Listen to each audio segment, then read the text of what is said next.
जय श्री राधे भक्तों, आज हम आपके लिए यहाँ पर लेकर आए हैं श्री शिव गीता के अध्याय 17 की कथा। तो चलिए शुरू करते हैं। श्री भगवान बोले, अव्यक्त से काल की उत्पत्ति हुई तथा उसी से प्रधान पुरुष की उत्पत्ति हुई है और उनसे ये सब जगत उत्पन्न हुआ।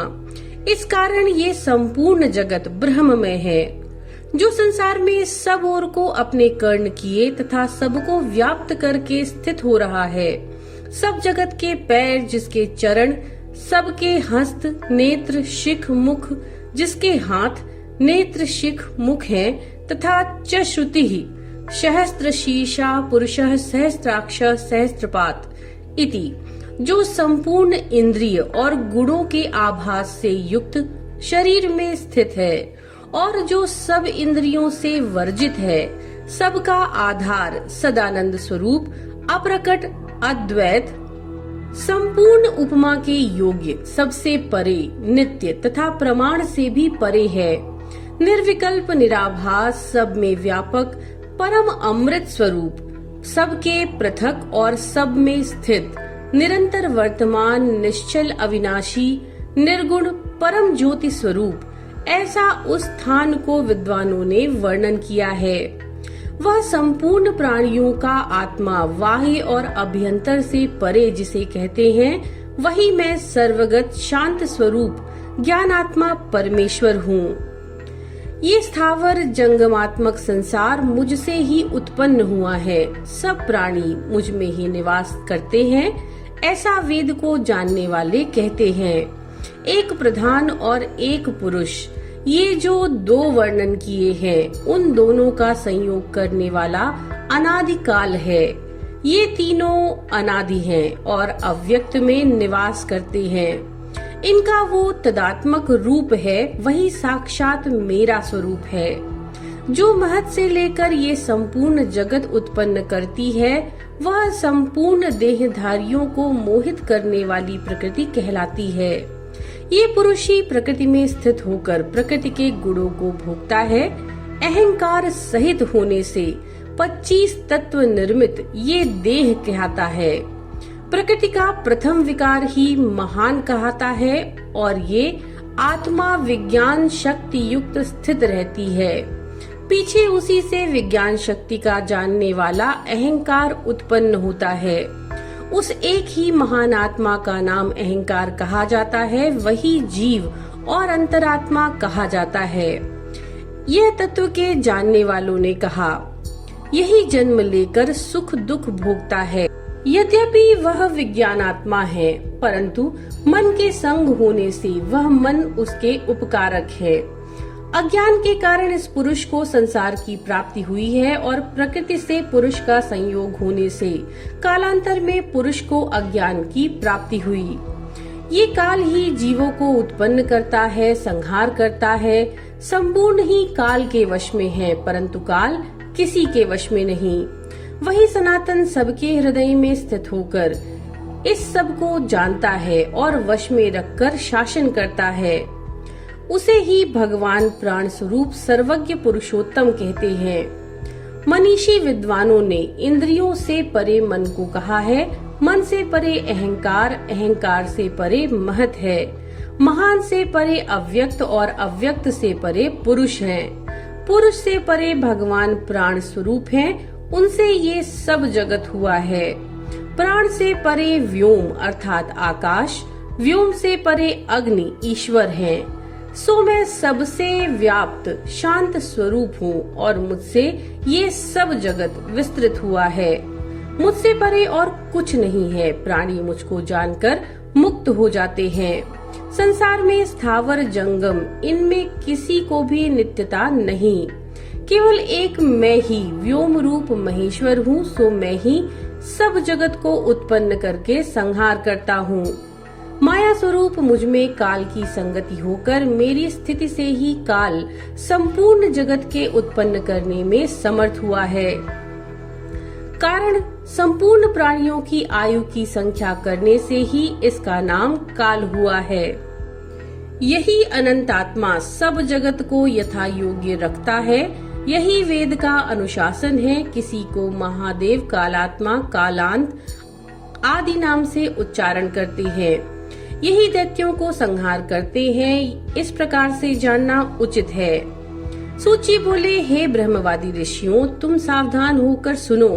हम उन देव आदि पुरुष का महात्म्य कहते हैं जिनके ये संपूर्ण जगत प्रवृत्त हुआ है। शिव जी बोले, अनेक प्रकार के तप, ज्ञान, दान, यज्ञ से पुरुष मुझे इस प्रकार नहीं जान सकते जिस प्रकार श्रेष्ठ भक्ति करने वाला मुझको जानने में समर्थ होता है। इससे केवल श्रेष्ठ भक्ति करने वाला मुझे शीघ्र जान सकता है। मैं ही सर्वव्यापी होकर प्राणियों के अंतःकरण में स्थित हूँ। हे मुनीश्वरों, मुझे ये संसार सब लोकों का साक्षी नहीं जानता। जो यह परमात्मा सबके हृदयांतर में निवास करता है, उसी के अंतर में ये सब जगत है। वही धाता, विधाता, कालाग्नि स्वरूप सर्वव्यापक परमात्मा मैं हूँ। मुझको मुनि और सब देवता भी नहीं जानते तथा ब्रह्मा, इंद्र, मनु और भी विख्यात पराक्रमी मेरे रूप को यथार्थ जानने में समर्थ नहीं है। मुझे ही एक परमेश्वर को सदा वेद स्तुति करते रहते हैं और ब्राह्मण आदि अनेक प्रकार के छोटे बड़े यज्ञों द्वारा यजन करते हैं।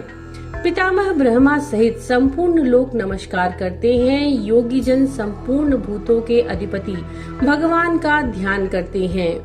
मैं ही संपूर्ण हवियों को भोगता और फल देने वाला हूँ।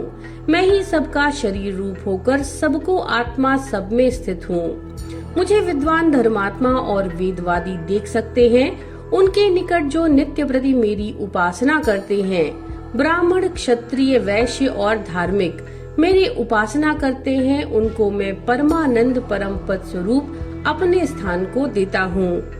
और जो शूद्र आदि नीच जाति अपने धर्म में स्थित है और वह मेरी भक्ति करते हैं, वे काल से यद्यपि मिले हुए हैं तथापि मेरी कृपा दृष्टि से मुक्त हो जाते हैं।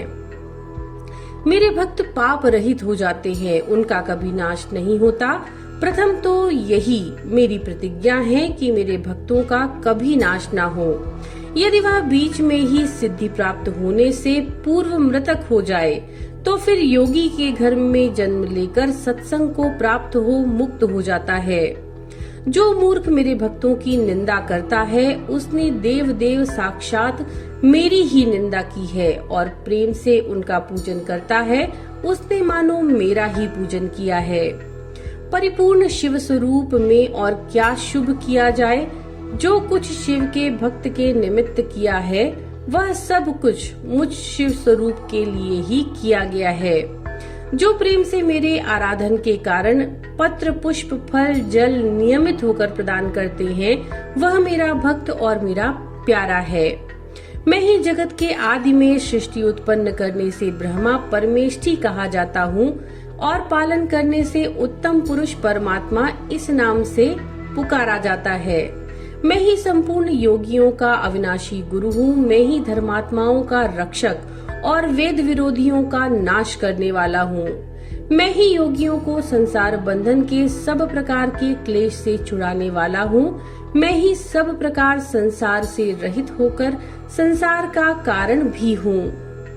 इससे सब जगत मुझसे उत्पन्न होकर मुझ में ही लय हो जाता है तथा श्रुति विश्वस्य कर्ता भुवनस्य गोप्ता, और ये मेरी महाशक्ति लोक को मोहने वाली माया है जो अनेक प्रकार से जगत को उत्पन्न करती है।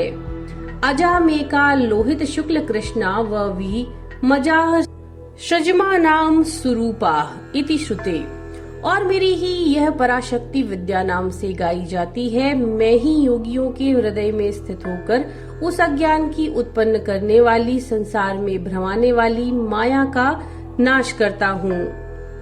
मैं ही संपूर्ण शक्तियों के प्रेरणा देने वाला हूँ और मैं ही निवृत्त करने वाला हूँ। मैं ही अमृत का निधान हूँ। मैं ही विश्व को धारण करता हूँ। मैं ही संपूर्ण जगत हूँ और मुझ में ही संपूर्ण जगत है। अर्थात ये जो सब कुछ है ये मैं ही हूँ, दूसरी वस्तु कुछ भी नहीं। ये सब जगत मुझसे ही उत्पन्न होकर मुझ में लय हो जाएगा। जैसे मकड़ी अपने से जाला निकालकर ग्रहण कर लेती है, इसी प्रकार मैं जगत उत्पन्न करके फिर लय कर लेता हूँ। मैं ही भगवान ईश्वर परम ज्योति सनातन हूँ। मैं ही परमात्मा परम ब्रह्म हूँ। मुझसे परे कोई दूसरा नहीं। ये एक शक्ति जो सबके अंतःकरण में स्थित होकर अनेक प्रकार के जगत को उत्पन्न करती है, यही मेरी शक्ति मुझ ब्रह्म स्वरूप में स्थित होकर जगत की रचना करती है और मुझ में ही स्थित हो जाती है। दूसरी शक्ति नारायण देव जगन्नाथ जगन्मय विष्णु स्वरूप होकर इस संपूर्ण जगत को स्थापित करते हैं अर्थात पालते हैं। तीसरी महती शक्ति है जो संपूर्ण जगत का संहार करती है। उस शक्ति का नाम तामसी है तथा उसका रौद्र रूप है काल नाम। कोई मुझे ज्ञान से देखते हैं, कोई मुझे ध्यान से देखते हैं, कोई भक्ति योग, कोई कर्म योग से अर्थात कर्म कांड के आश्रय से मेरा यजन करते हैं। परंतु इन सब भक्तों में वह मुझे सबसे अधिक प्यारा है जो नित्य प्रतिज्ञा से मेरी आराधना करता है। और भी जो मेरे भक्त मेरी उपासना करते हैं वे भी मुझको प्राप्त हो जाते हैं और फिर उनका जन्म नहीं होता। मैंने ही संपूर्ण प्रधान और पुरुषात्मक जगत उत्पन्न किया है। मुझ में ही यह संपूर्ण जगत स्थित है। मुझसे ही ये प्रेरित होता है। मैं इसका प्रेरक नहीं हूँ अर्थात उपाधि से प्रेरण करने वाला हूँ, ऐसा विद्वान जानते हैं, परंतु वास्तव में प्रेरक नहीं। हे परम योग साधने वाले ब्राह्मणों, जिस प्रकार से मैं प्रेरक नहीं हूँ और जिस प्रकार से प्रेरक हूँ, इसको जो जानते हैं वे मुक्त हो जाते हैं। अर्थात तत्व विचार से जानना उचित है कि वास्तव में ब्रह्म कुछ नहीं करता। मैं इस संसार को जो स्वभाव से वर्तमान है सब ओर से देखता हूँ, परंतु महायोगेश्वर काल भगवान काल ये सब कुछ स्वयं करता है। पंडित जन मेरे शास्त्र के अनुष्ठान करने वाले को योगी कहते हैं और यह भगवान महादेव महाप्रभु योगेश्वर कहलाते हैं। अर्थात भगवान महादेव महेश्वर की संपूर्ण प्राणियों से अधिक होने से और परे से परे होने से परमेष्ठी ब्रह्मा कहलाते हैं। अर्थात गुण कर्मों के अनुसार अनेक नाम हैं। इनके यथार्थ जानने से परम पद की प्राप्ति होती है। जो इस प्रकार मुझको महायोगियों के ईश्वर जानते हैं वह विकल्प रहित योग को प्राप्त होते हैं, इसमें कोई संदेह नहीं। मैं ही परमानंद स्वरूप में स्थित होकर सबको प्रेरक देव हूँ। मैं ही सब में नृत्य करता हूँ अर्थात कर्मानुसार सब भूतों का भ्रमण कराता हूँ। जो इस बात को जानता है वही वेद का जानने वाला होता है। इस प्रकार तत्व ज्ञान से मुझे जानकर परम पद को प्राप्त होता है। तो भक्तों, ये थी श्री शिव गीता के अध्याय 17 की कथा। नमो नारायण।